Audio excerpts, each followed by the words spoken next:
Sam called me and said, would you help me come up here and set this property up? It's springtime, it's overgrown. Cut it down again, spray it down again.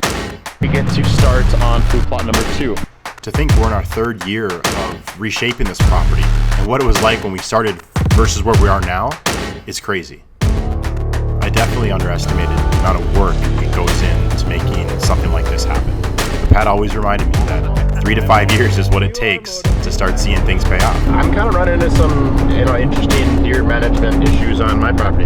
The introduction to an entirely new predator that our area has never seen before, it changes everything. I'm learning that when you own a property like this, there's always work that needs to be done. But completing a project and putting in sweat equity, that always pays off.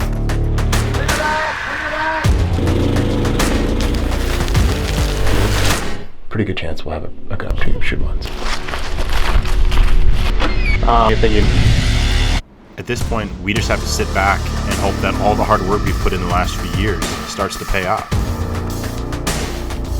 This year, we're going to be faced with a decision, rather to go after some animals that aren't quite mature yet, or hold off and continue with the management plan.